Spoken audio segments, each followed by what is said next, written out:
کچھ لوگ، کچھ رائٹر، کچھ سوچنے والے اور کچھ لوگوں کی باتیں دلوں پہ بہت اثر کرتی ہیں. اشفاق احمد بھی انہی میں سے ہیں. آج کچھ اشفاق احمد کی میں باتیں آپ سے شیئر کرنا چاہ رہی تھی. السلام علیکم، ویلکم ٹو مائی ورلڈ. بچپن میں جب ہم اسکول کے لیے اٹھتے تھے تو مجھے یاد ہے آنکھ ہمیشہ کھلتی تھی تو میرے والد قرآن پڑھ رہے ہوتے تھے. ان کا ایک خاص انداز، ان کی آواز آج تک مجھے یاد ہے، جو کانوں میں سب سے پہلے پڑتی تھی. اس کے علاوہ مجھے یاد ہے کہ اسکول جانے سے پہلے جو میری عمر کے دیکھنے والی ہیں انہیں یاد ہوگا کہ ریڈیو پاکستان پہ تلقین شاہ کا پروگرام آتا تھا اور میری امی ریڈیو لگاتی تھیں اور تلقین شاہ کا پروگرام آ رہا ہوتا تھا. اس وقت تو اشفاق احمد کی باتیں سمجھ میں نہیں آتی تھیں، لیکن اب جب سوچتی ہوں یا یاد کرتی ہوں تو ان باتوں میں بہت دانائی تھی.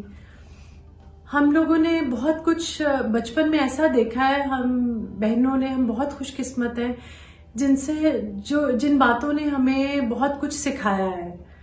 اور امی کو شاید پتہ بھی نہیں ہوگا کہ وہ جو ریڈیو اس وقت لگاتی تھی وہ ہمارے آنے والی زندگیوں کے کتنا اچھا ثابت ہوا، اور ہم نہ جانتے ہوئے بھی، نہ چاہتے ہوئے بھی ہم نے بہت کچھ سیکھا.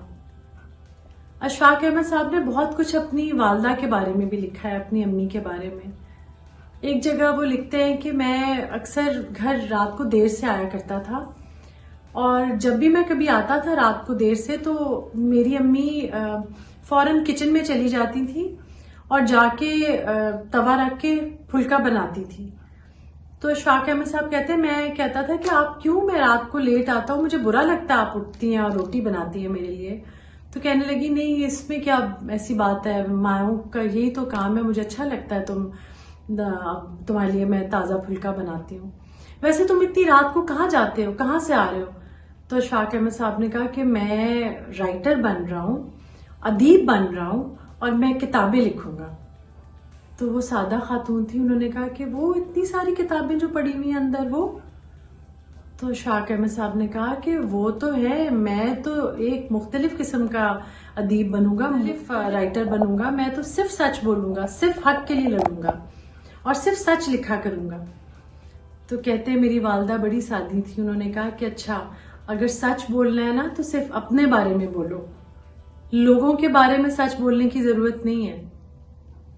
اشفاق احمد صاحب نے بڑا کچھ بہت اچھا اپنے والدہ کا یاد کر کے لکھا ہوا ہے.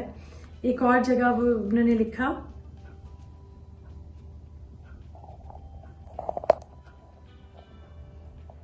دسمبر کی ایک سپہر میں اسکول سے نکلا تو آسمان پر کافی بادل چھائے ہوئے تھے. میں نے سوچا بارش آنے سے پہلے گھر پہنچ جاؤں گا. ابھی آدھا فاصلہ بھی طے نہیں ہوا تھا کہ موسلا دھار بارش شروع ہو گئی. کامتا ہوا گھر پہنچا تو بھائی نے کہا موصوف نظر نہیں آ رہا تھا کہ بارش ہو رہی ہے. بہن نے کہا تھوڑی دیر رک جاتے تو بارش تھم جاتی، پھر چلے آتے. ابا جی نے کہا بیٹا جی بہت شوق ہے بارش میں بھیگنے کا، ٹھنڈ لگ گئی تو بیمار ہو جاؤ گے. ٹھنڈ لگ گئی اور بیمار ہو گئے تو لگ پتہ جائے گا. اتنے میں ماں جی آئیں، میرے سر پہ تولیہ رکھ کر بولی کمبخت بارش تھوڑی دیر رک نہیں سکتی تھی، میرا لال گھر پہنچ جاتا تو پھر آ جاتی. اور پانی میرے گالوں سے بہتا ہوا نیچے گرنے لگا، مگر وہ بارش کا پانی نہیں تھا، وہ میری ماں کا پیار تھا.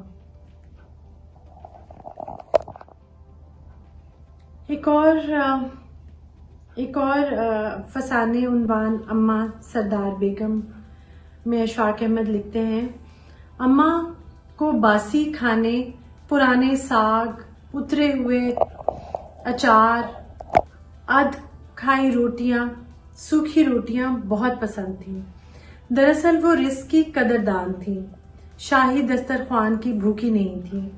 میری چھوٹی آپا کئی مرتبہ خوف زدہ ہو کر اونچی آواز میں چیخا کرتی تھی، اماں حلیم نہ کھاؤ، پھول گئی ہے، بلبلے اٹھ رہے ہیں، یہ ٹکڑا پھینک دیں اماں، سارا جلا ہوا ہے، اس سالن کو مت کھائیں، کھٹی بو آ رہی ہے، یہ امرود ہم نے پھینک دیے تھے، اس میں کیڑا لگا ہوا ہے، لقمہ زمین سے نہ اٹھائیں، اس میں جراثیم چمٹ گئے ہیں، اس کٹورے میں نہ پئیں پانی، یہ باہر سے باہر پڑا ہوا تھا، لیکن اماں چھوٹی آپا کی خوفناک للکاریوں کی پرواہ کیے بغیر مزے سے کھاتی چلی جاتی تھیں۔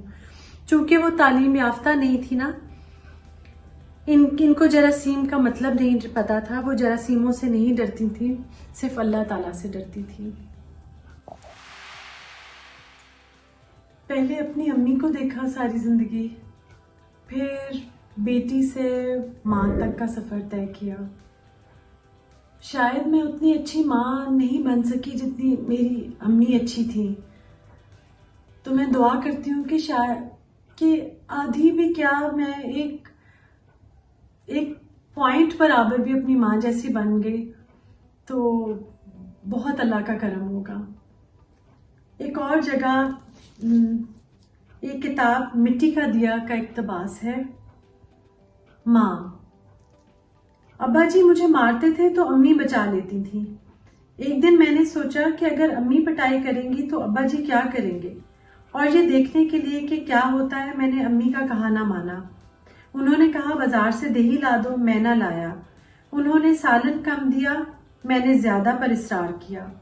انہوں نے کہا پیڑھی کے اوپر بیٹھ کر روٹی کھاؤ، میں نے زمین پر دری بچھائی اور اس پر بیٹھ گیا، کپڑے میلے کر لیے۔ میرا لہجہ بھی گستاخانہ تھا۔ مجھے پوری توقع تھی کہ امی ضرور ماریں گی، مگر انہوں نے کیا کیا، مجھے سینے سے لگا کر کہا کیوں پتر میرے، صدقے جاواں بیمار تے نہیں؟ اس وقت میرے آنسو تھے کہ رکنے کا نام نہیں لیتے تھے۔ میرے پاس، ہم سب کے پاس اپنی اپنی امیوں کے بہت قصے ہیں، بہت باتیں ہیں، اور ہم 5 بہنیں ہیں، اور آپ یقین کریں کہ ہم 5 کو لگتا ہے کہ شاید ہم اکلوتی بیٹیاں تھیں امی کی۔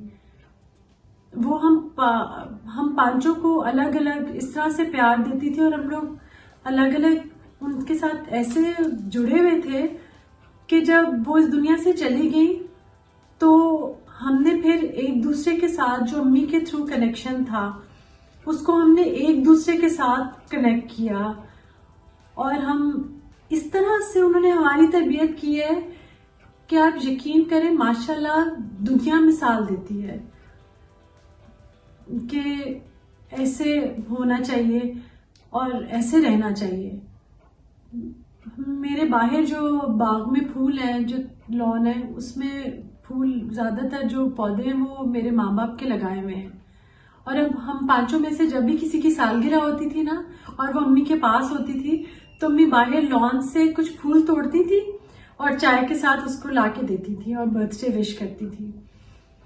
بہت بہت سادہ انسان تھی وہ، بہت سادگی میں انہوں نے زندگی گزاری، اور ایک بات ان کی اسی طرح یاد آتی ہے اور ہر وقت یاد آتی ہے، مائیں بہت انمول ہوتی ہیں۔ مجھے پتا ہے کہ میری طرح سب کو ہی یہ سن کر دیکھ کر اپنی اپنی امی، اپنی والدہ یاد آ گئی ہوں گی۔